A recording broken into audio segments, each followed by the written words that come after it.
Vamos fazer a leitura da palavra de Deus nessa noite. E eu quero convidá-los para que nós a façamos no livro de Atos, capítulo 17. Nós faremos a leitura a partir do verso 16.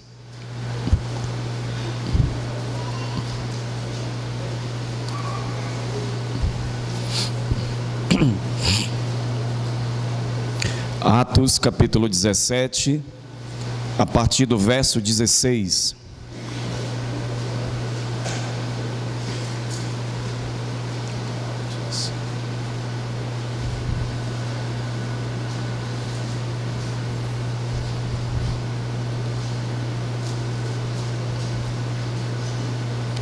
Diz assim a palavra do nosso Deus: Enquanto esperava por eles em Atenas, Paulo ficou profundamente indignado ao ver que a cidade estava cheia de ídolos.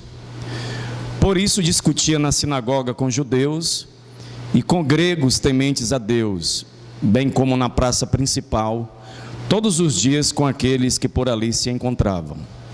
Alguns filósofos, epicureus e estoicos começaram a discutir com ele.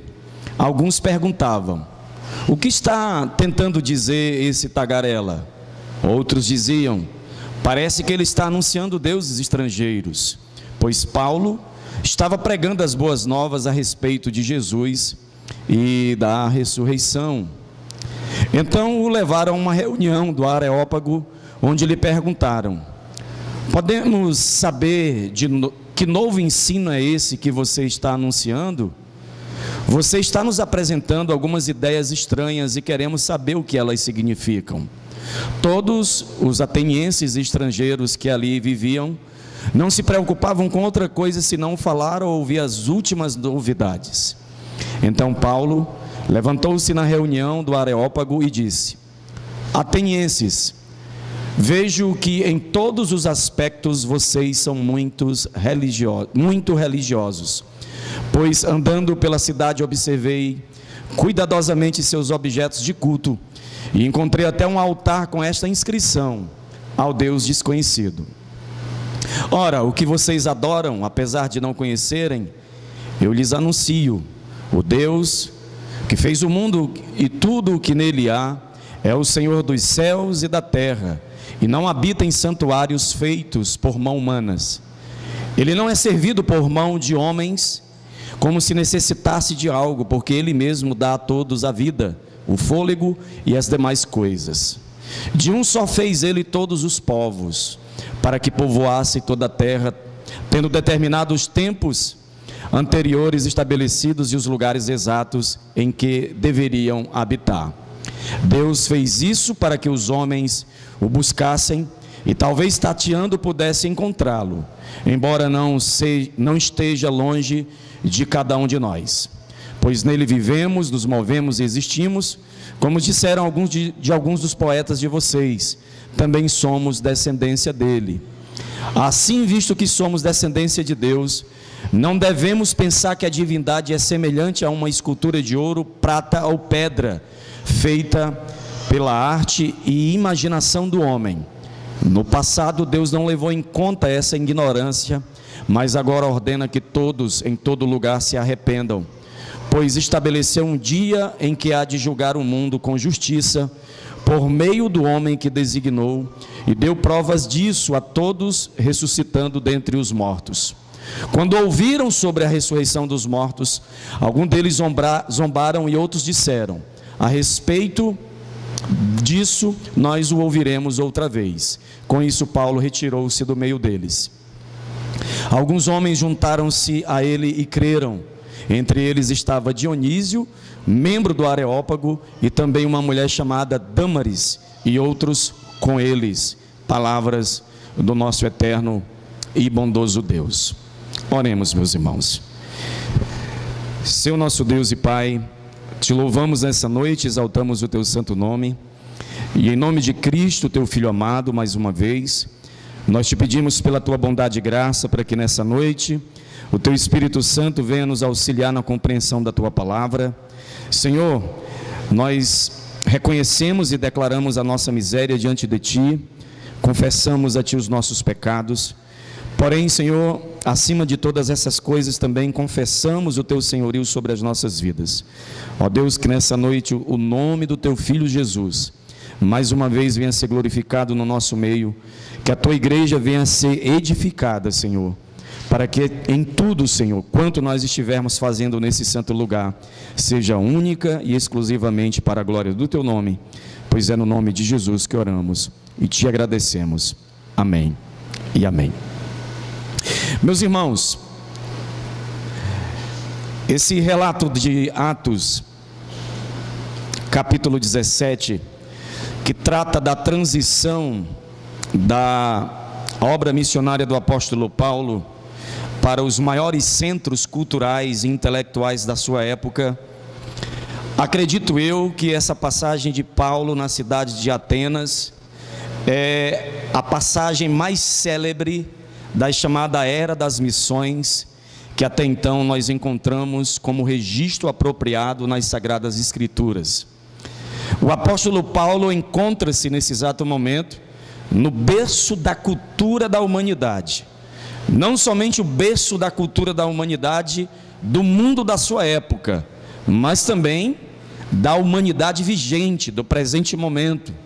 O que nós temos por conhecimento, o que nós temos por sofismas hoje, são todos extraídos de pressupostos estabelecidos por homens que se enveredaram pelo caminho do conhecimento e que ali estabeleceram aquilo que nós chamamos de ideias, de pressupostos, de estruturas, para que até então o homem ele pudesse determinar, traçar e delinear alguns conteúdos sobre tudo o que até então o homem conhece hoje, inclusive o fator religioso.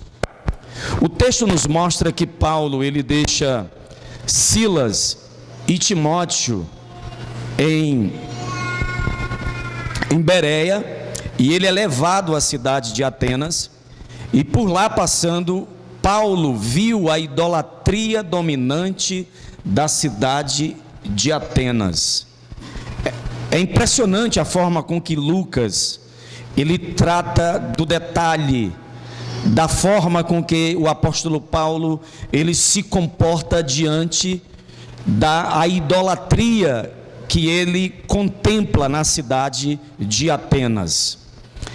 A palavra que é utilizada nesse texto especificamente para determinar o que é idolatria é a palavra no grego kateidolos, que quer dizer literalmente cheio de ídolos. Então a palavra que Lucas utiliza dá uma noção de que Atenas não era apenas uma cidade idólatra, mas era uma cidade cheia, repleta de ídolos. Mas, meus irmãos,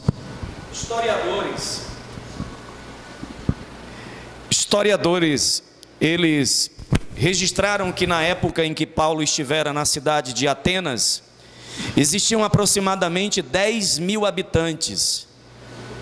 Entretanto, diante da realidade dessa quantidade de habitantes, historiadores também diziam que existiam 30.000 estátuas ou 30.000 ídolos na cidade de Atenas.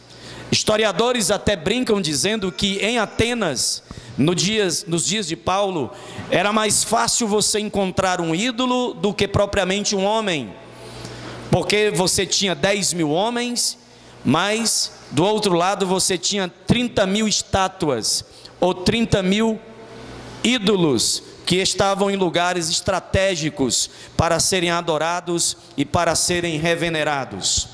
E Paulo, quando viu esses ídolos e quando viu toda esta idolatria, nós devemos olhar para a vida do apóstolo Paulo e aprender algumas lições que são pertinentes à igreja de Cristo nesses últimos dias.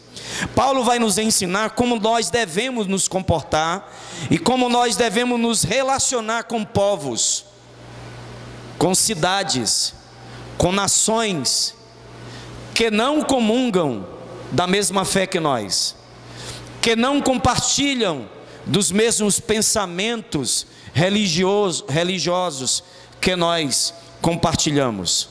Paulo vai nos ensinar como se relacionar com a cultura diferente. Preste muito bem atenção nisso.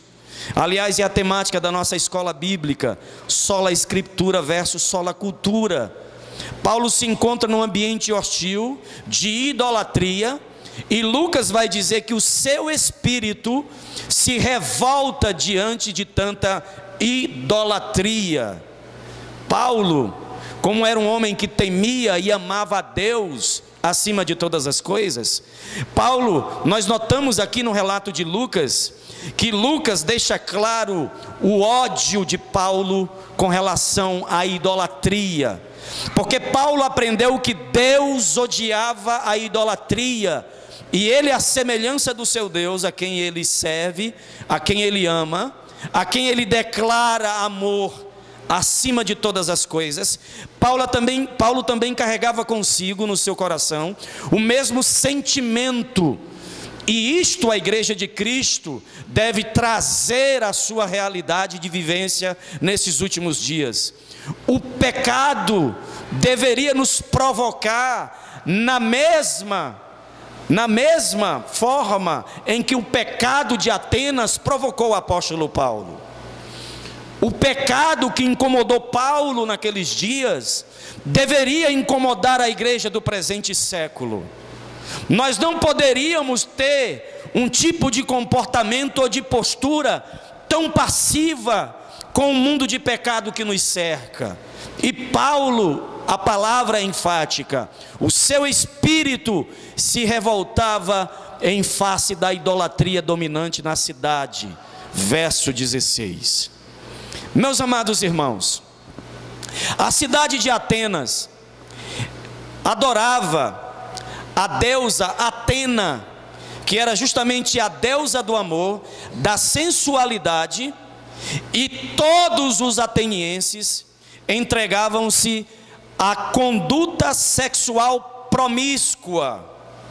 E quando nós nos deparamos com essa verdade e essa realidade dos dias do apóstolo Paulo e comparamos com a sociedade em que nós vivemos hoje, nós começamos a perceber que a nossa sociedade, ela não é tão diferente da sociedade dos dias de Paulo.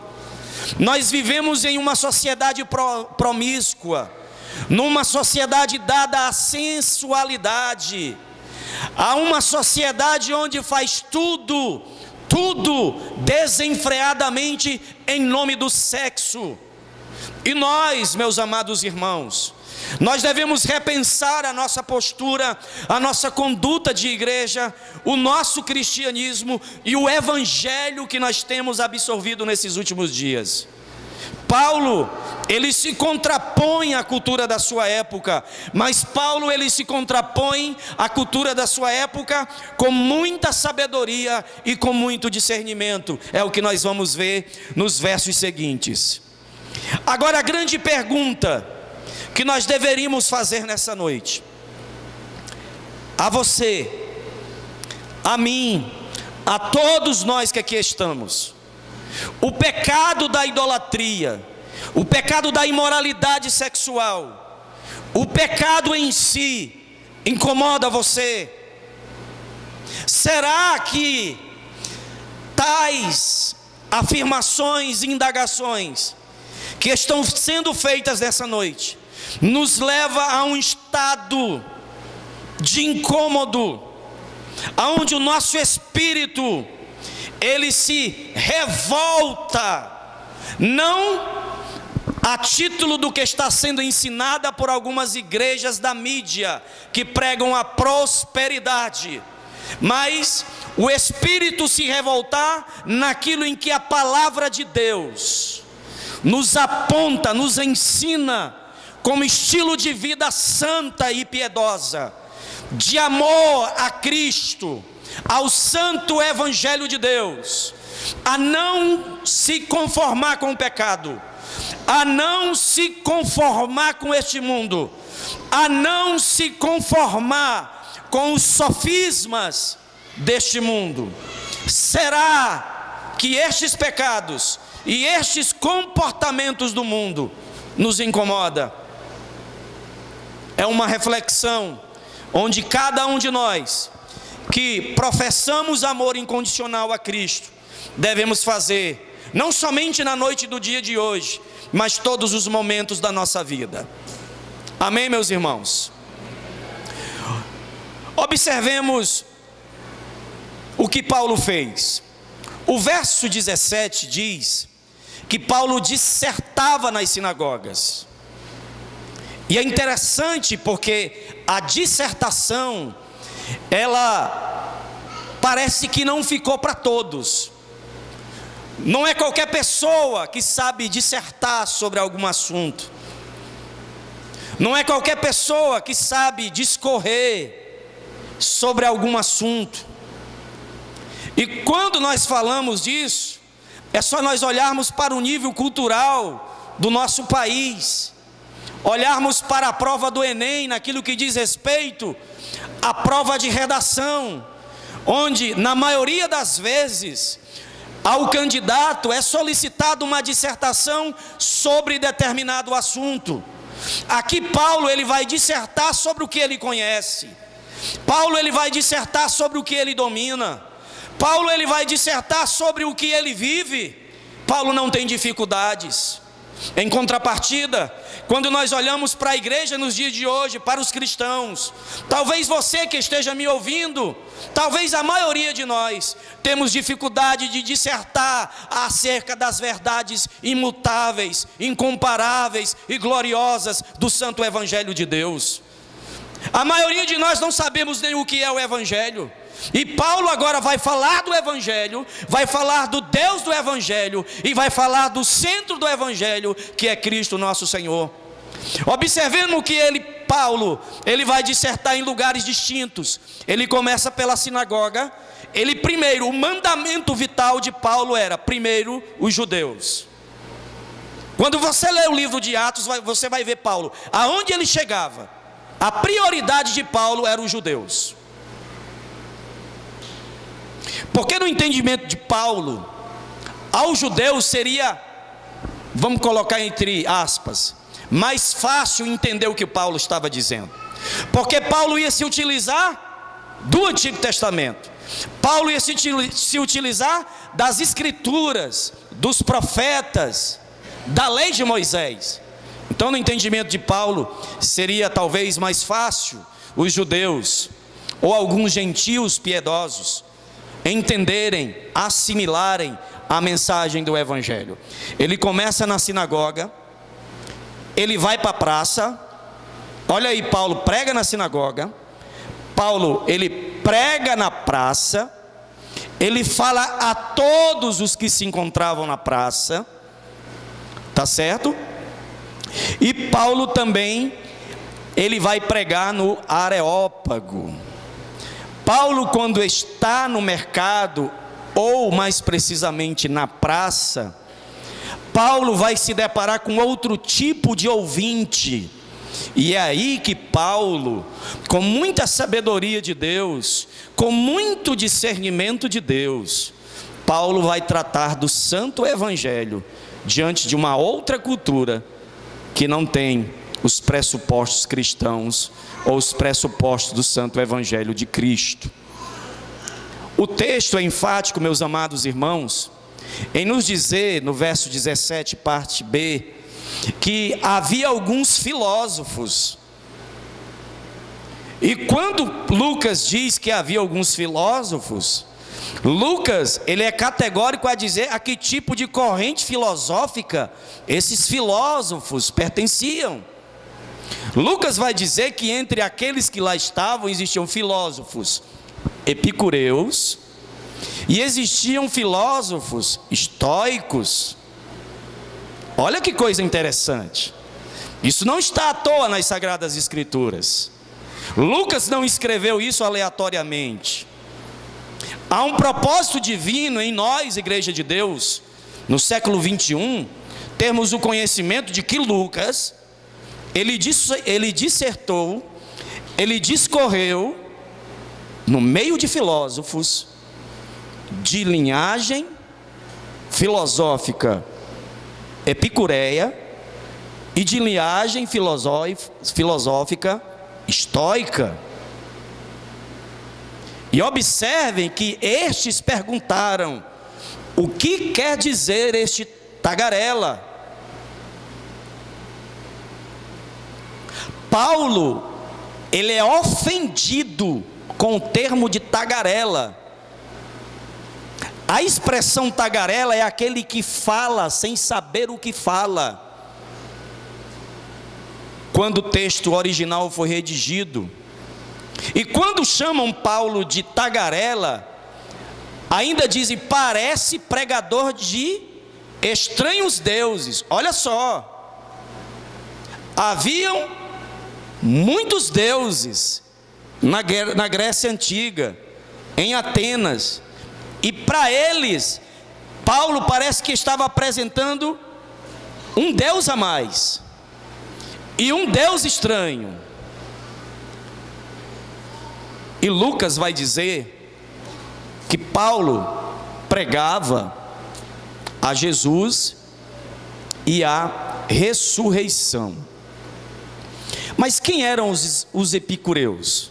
Os epicureus, meus irmãos, eles eram discípulos de Epicúrio, que foi um filósofo que viveu no século 3 a.C. Foi um grande pensador. A linha da filosofia dos epicureus era que eles não acreditavam na vida após a morte, e o objetivo principal da vida para os epicureus era que quanto mais prazer o homem pudesse obter em vida, melhor. Eles eram hedonistas.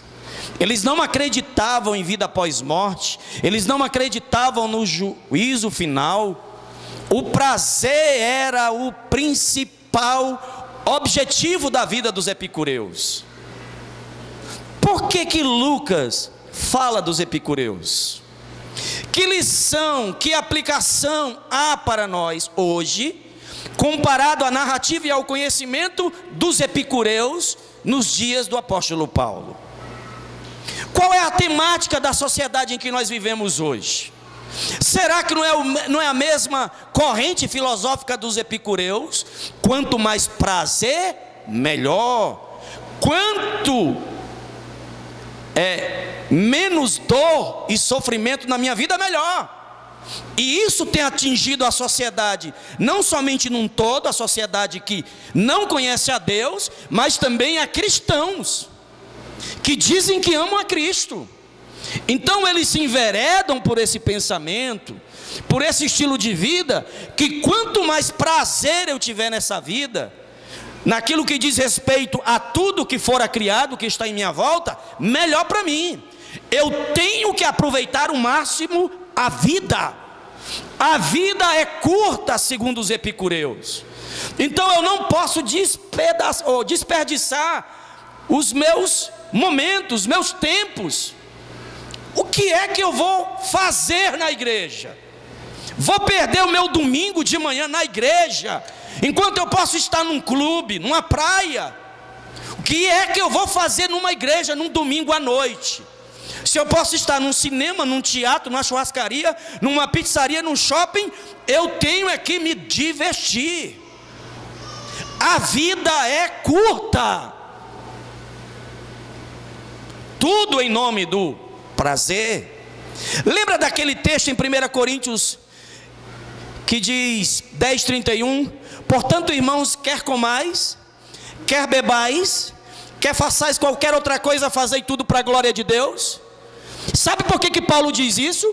Paulo, ele combate um sofisma da sua época, porque o lema dos epicureus era: comamos e bebamos, porque amanhã morreremos. Às vezes nós não entendemos porque essas coisas estão nas Sagradas Escrituras. Vamos comer, vamos beber, vamos aproveitar a vida, porque amanhã nós morreremos. Por outro lado, os estoicos, eles eram discípulos de um outro pensador, também do século III, chamado Zenão. Os estoicos, eles já eram diferentes, eles eram panteístas, eles eram fatalistas, ou seja, eles acreditavam que a vida é cheia de momentos bons, e a vida também é cheia de momentos ruins, e que nós temos que viver a vida, e nós temos que aproveitar o momento de sorrir, e o momento de suportar o sofrimento na nossa existência. Assim, meus irmãos, na filosofia estoica não havia esperança no sofrimento, não havia esperança para a vida do homem, e eram pensadores, eram filósofos. Eu particularmente, às vezes quando não estou lendo as Sagradas Escrituras, eu gosto muito de ouvir Leandro Carnal, historiador, filósofo e ateu. Eu gosto de ouvi-lo. Eu gosto de ouvi-lo para conhecer e aprender a como refutar algumas das suas afirmações contra a fé e contra o Evangelho.